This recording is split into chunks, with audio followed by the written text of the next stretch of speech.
پہلی ہے۔ نیولتھک تہذیب اس کو کہتے ہیں۔ نیولتھک تہذیب وہ ہوتی ہے کہ جب انسان نے پتھر سے پاٹ یعنی برتن بنا کر جینا سیکھا اور کاشتکاری کی طرف آئے شکار کے بعد۔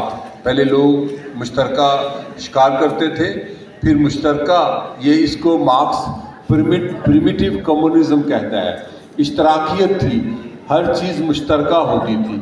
تو انڈس ویلی جو تھی، انڈس ویلی صرف صوبہ سندھ کا نام نہیں، انڈس ویلی اوپر سے شروع ہو کے صوبہ سندھ اور کے پی کے کا علاقہ، بلوچستان میں مہیر گڑھ میں ملنے والے کھنڈرات اور راکھی گڑھی میں ابھی جو ملے ہیں ایسٹ پنجاب میں یا ہریانہ میں، وہ کھنڈرات، اس کو ہڑپیائی تہذیب کہتے ہیں۔ دنیا کی ساری زبانیں ڈی کوڈ ہو گئی ہیں، قدیم زبانیں، پری ہسٹورک، پرانی یونانی، پرانی جو فرشین زبان تھی وہ ڈی کوڈ ہو گئی ہے، لیڈین ہو گئی ہے، دوسری قدیم زبانیں جو ہیں ساری ڈی کوڈ ہو گئی ہیں، مصری زبان، لیکن ایک زبان ڈی کوڈ نہیں ہوئی جو کہ ہمیں ہڑپا، منجو-داڑو اور راکھی گڑھی کے سلیٹس پہ اور دیواروں پر ملی ہیں۔ اس زبان کو ڈی کوڈ کرنے والا دنیا میں ایک شخص تھا اور ہے ابھی، اس کا نام ہے آسکو پرپولا، اور وہ فن لینڈ میں ہے۔ میں ان کو 2017 میں اسپیشلی اس لیے گیا ملنے کہ ہیلسنکی میں، کہ انڈس کی جو زبان ہے وہ ڈی کوڈ کتنی ہوئی، تو انہوں نے کہا میں نے زندگی کے 70 سال لگائے ہیں، اگر یہ زبان ڈی کوڈ کرنے میں کامیاب ہو جاتا تو شاید جیسے 1923 میں ہمیں پتا چلا تھا کہ ہم 5000 سال پرانے لوگ ہیں، اس سے پہلے ہمیں نہیں تھا پتا، جب تک جب مارشل نے جہاں پر کھدائی کی تو پتا چلا ہڑپا میں کہ ہم 5000 سال پرانے ہیں، کیونکہ ہم نے اپنی تحقیق نہیں، ہمارے مختلف بیانی ہیں۔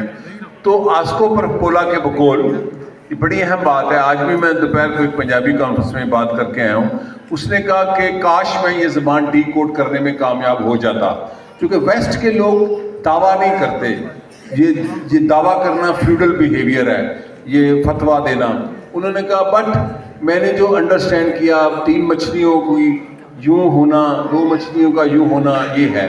تو جو زبان ہے، یعنی کہ انڈس کے لوگوں نے ایک زبان بولی جو تہذیب انڈس کی تھی، وہ صرف ٹھٹا کراچی تک نہیں تھی، لاہور میں کوئی زبان بولی جاتی تھی۔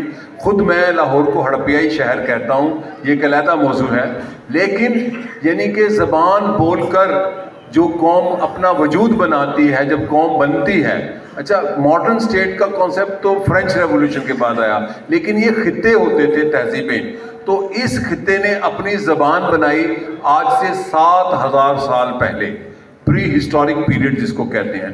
اور آج کی جدید پاکستانی ریاست میں جب ہم کہتے ہیں کہ علاقائی زبانیں، میں علاقائی زبانیں نہیں کہتا، سندھ قومی زبان ہے، بلوچی قومی زبان ہے، بلتی قومی زبان ہے، پنجابی قومی زبان ہے، اور دیگر زبانیں بھی قومی زبانیں ہیں، وہ دوسرے جو لہجے ہیں۔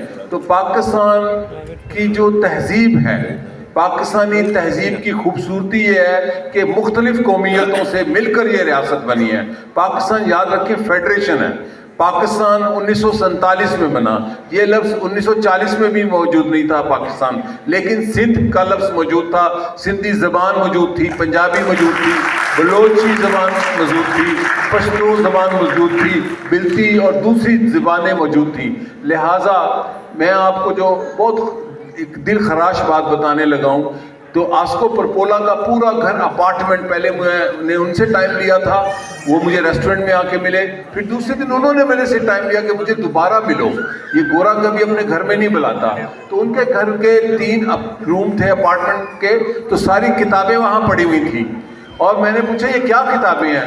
انہوں نے کہا last languages of Pakistan, Berlin میں 2002 میں یا 12 میں یہ ایک سمپوزیم ہوا تھا، کافی دن لمبا، تو اس کی یہ فوٹو کاپیز ہیں کہ پاکستان کی وہ زبانیں جس کا نہ مجھے پتا ہے، نہ آپ کو، نہ ہمارے اسکالر کو، گمشدہ زبانیں جو مٹ چکی ہیں۔ میں نے کہا پاکستان میں سب سے زیادہ مٹتی زبان کون سی ہے؟ تو انہوں نے کہا پنجابی۔ تو میں نے کہا پاکستان میں سب سے زندہ زبان کون سی ہے؟ تو انہوں نے کہا سندھی۔ اور کیونکہ پاکستان فیڈریشن ہے. میں صرف پنجاب پر یقین نہیں رکھتا, میں پنجابی ہوں, مجھے فخر ہے پنجابی ہونے پہ, لیکن میں سندھ کو یہ کریڈٹ دیتا ہوں کہ سندھ کے انٹلیکچوئلز نے پچھلے 100 سال میں, نیشنلسٹ نے, کمیونسٹ نے, سوشل ڈیموکریٹ نے, سوشلسٹ نے, ہر اسکول آف تھاٹ کے انٹلیکچوئل نے, وہ رسول بخش پلیجو ہو, جی ایم سید ہوں, وہ سبوگیان چندانی ہو, سندھ کے انٹلیکچوئلز نے 100 سال میں جو دانش, علم, فلسفہ, سماج اور سیاست پر جو لکھا, بولا, پڑھا, شاعری, ادب, میں سندھ کو اس کا جو وجود ہے وہ سندھی زبان پر ہے. لیکن جو میں اس نتیجے پہ پہنچا ہوں, ایک پولیٹیکل سائنس کا طالب علم ہے بیسیکلی, میرا بیسک سبجیکٹ ہے پولیٹیکل سائنس ہے, کہ پاکستان کی امید سندھ اور سندھی ہیں.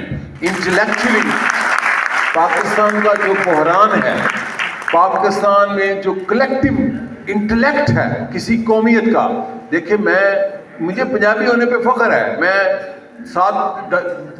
3 سال یا 4000 سال یا 3500 سال سے پنجابی ہوں, اور جانگلی علاقے کا پنجابی ہوں, سرگودے کا, جو کہ اصلی پنجابی کا قدیم لہجہ پنجابی کا شاہ پوری جانگلی ہے, جس کو مسلی یا کمی کہتے ہیں. میں اس علاقے سے, اور میں بھی وہی ہوں, کیونکہ ہم باہر سے نہیں ہیں, یہیں کے ہیں. لیکن اس پاکستان کا آج جو وجود ہے, اس کی جو آئندہ امید ہے, میں یہ بہت بڑے اپنی سوچتے لکھنے کے بعد پچھلے 10 سال پہلے اس نتیجے پہ پہنچا ہوں کہ پاکستان کی جو امید بنے گا وہ سندھی اور سندھ بنے گا اپنے کولیکٹیو وژن کی بنیاد پر. اور اس کی بنیاد کیا ہے؟ سندھیوں کا سندھ میں پڑھنا, جاننا, حتیٰ کہ جو اردو میں لکھا جاتا ہے وہ دوسرے دن اطلاع ملتی ہے کہ سندھی میں ترجمہ ہو گیا ہے. تو زبان جو ہے وہ کسی قوم کے وجود کی بنیاد ہوتی ہے, اور قوم بنتی ہی زبان سے ہے. بہت بہت شکریہ پروفیسر کبیر صاحب کہ ہماری زبانیں علاقائی زبانیں نہیں, قومی زبانیں, اور قوم جو بنتی ہے وہ زبان سے ہی بنتی ہے. بہت بہت شکریہ. میرا اگلا سوال ہمارے استاد محترم پروفیسر ڈاکٹر سلیم رضا صاحب سے ہے. مجھے خوشی اس بات کی ہے کہ جب بھی آپ ہمیشہ ہمیں ملتے تھے تو آپ کہتے تھے کہ اشوق خان, تو میں اپنے آپ کو ابھی تک اشوق خان ہی